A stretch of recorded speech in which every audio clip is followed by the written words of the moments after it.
बिस्मिल्लाहिर्रहमानिर्रहीम। अस्सलाम वालेकुम बहनों, भाइयों, दोस्तों और बुजुर्गों। आज की हम वीडियो में इत्तिकाफ की फज़ाइल को बयान कर रहे हैं। हम नमाज की तन्हाई और गौर व फिक्र के लिए इत्तिकाफ की फज़ाइल के गहरे फ़वाइद को बयान कर रहे हैं और ये कि ये किस तरह ज़ाती तरक्की और रूहानी बेदारी का बायस बन सकता है। तो दोस्तों, अल्लाह ताला सूरह बकरा की आयत नंबर 187 में फरमाता है, जिसका तर्जुमा है, तुम्हारे लिए रोजों की रातों में अपनी औरतों के पास जाना हलाल कर दिया गया है। वो तुम्हारे लिए लिबास हैं और तुम इनके लिए लिबास हो। अल्लाह को मालूम है कि तुम अपनी जानों की खयानत में डालते थे, तो इसने तुम्हारी तौबा कबूल की और तुम्हें माफ कर दिया।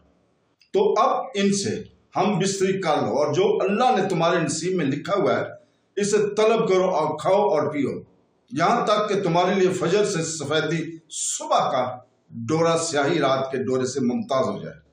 फिर रात आए तो रोजों को पूरा करो और औरतों से हम बिस्तरी ना करो, जबकि तुम मस्जिदों में इत्तिकाफ से हो। ये अल्लाह की हदें हैं, तो इनके पास ना जाओ। अल्लाह यूं ही लोगों के लिए अपनी आयात खोल कर बयान फरमाता है ताकि वो परहेजगार हो जाएं। तो दोस्तों, इस आयत में इत्तिकाफ करने वाले के बारे में एक शरई मसले का बयान हुआ है।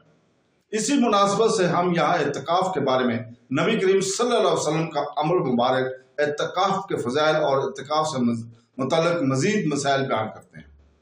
चुनांचे उम्मुल मोमिनीन हजरत आयशा सिद्दीक़ा रज़ियल्लाहु तआला अन्हा से मरवी है कि हुज़ूर पुरनूर सल्लल्लाहु अलैहि वसल्लम रमज़ान के आखिरी अशरा का इत्तिकाफ फरमाया करते थे, यहाँ तक कि अल्लाह ताला ने आप सल्लल्लाहु अलैहि वसल्लम को वफ़ात दी और आपके बाद आपकी अज़वाज मोहताद रज़ी अल्लाह ताला अन्हो इत्तिकाफ किया करती थी। हज़रत अबू साद खदरी रज़ी अल्लाह ताला अन्हु फरमाते हैं कि हुज़ूर अक़दस सल्लल्लाहु अलैहि वसल्लम के ने रमज़ान मुबारक के पहले इशरे में इत्तिकाफ किया, फिर एक तुर्की खैमा में रमज़ान के दरमियानी इशरे में इत्तिकाफ किया, जिसके दरवाजे पर चटाई लगी हुई थी। आपने अपने हाथ से वो चटाई बनाई और खैमा के एक कोने में कर दी। फिर खैमा से सर बाहर निकाला और लोगों से फरमाया, मैं इस रात यानी लैलतुल कद्र की तलाश में पहले अशरे का इत्तिकाफ करता था। फिर मैं दरमियानी अशरा में इत्तिकाफ बैठा। फिर मेरे पास कोई फरिश्ता आया तो मेरी तरफ वही की गई कि ये आखिरी इशरे में है, तुम में से जिस शख्स को पसंद हो वो इत्तिकाफ करे। चुनांचे लोगों ने आप सल्लल्लाहु अलैहि वसल्लम के साथ इत्तिकाफ किया। हजरत अनस रज़ी अल्लाह ताला अन्हु फरमाते हैं कि नबी करीम सल्लल्लाहु अलैहि वसल्लम रमज़ान के आखिरी अशरा में इत्तिकाफ किया करते थे। एक साल इत्तिकाफ न कर सके, जब अगला साल आया तो हुजूर पाक सल्लल्लाहु अलैहि वसल्लम ने 20 दिन इत्तिकाफ किया। हजरत अब्दुल्लाह बिन अब्बास रज़ी अल्लाह ताला अन्हु फरमाते हैं, नबी करीम सल्लल्लाहु अलैहि वसल्लम ने इत्तिकाफ करने वाले के बारे में इरशाद फरमाया कि वो गुनाहों से बाज रहता है और नेकियों से इसे इस कदर सवाब मिलता है जिसे उसने तमाम नेकियां की हैं। हजरत अब्दुल्लाह बिन अब्बास रज़ी अल्लाह ताला से रवायत है कि ताजदार रिसालत सल्लल्लाहु अलैहि वसल्लम ने इरशाद फरमाया, जिसने अल्लाह ताला की रजा हासिल करने के लिए एक दिन का इत्तिकाफ किया तो अल्लाह ताला इसके और जहन्नम के दरमियान 3 खंदकें हायल कर देगा और हर खंदक मशरक और मगरब के मुबैन फासले से भी ज्यादा दूर होगी। हजरत अली मुर्तजा करमुल्लाह वजह से रवायत है कि सैयदुल मुरसलीन सल्लल्लाहु अलैहि वसल्लम ने इरशाद फरमाया, जिसने रमजान में 10 दिन का इत्तिकाफ कर लिया तो ऐसा है जैसे 2 हज और 2 उम्रे किए।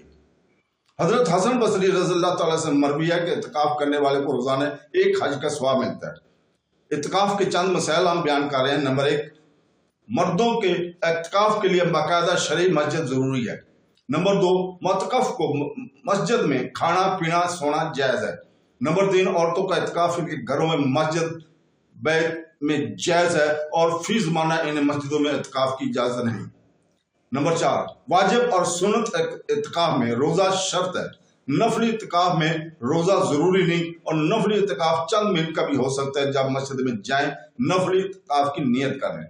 नंबर 5, वाजिब और सुन्नत इत्तिकाफ में एक लम्हे के लिए बिला इजाजत शरई मस्जिद से निकलने का इत्तिकाफ टूट जाएगा।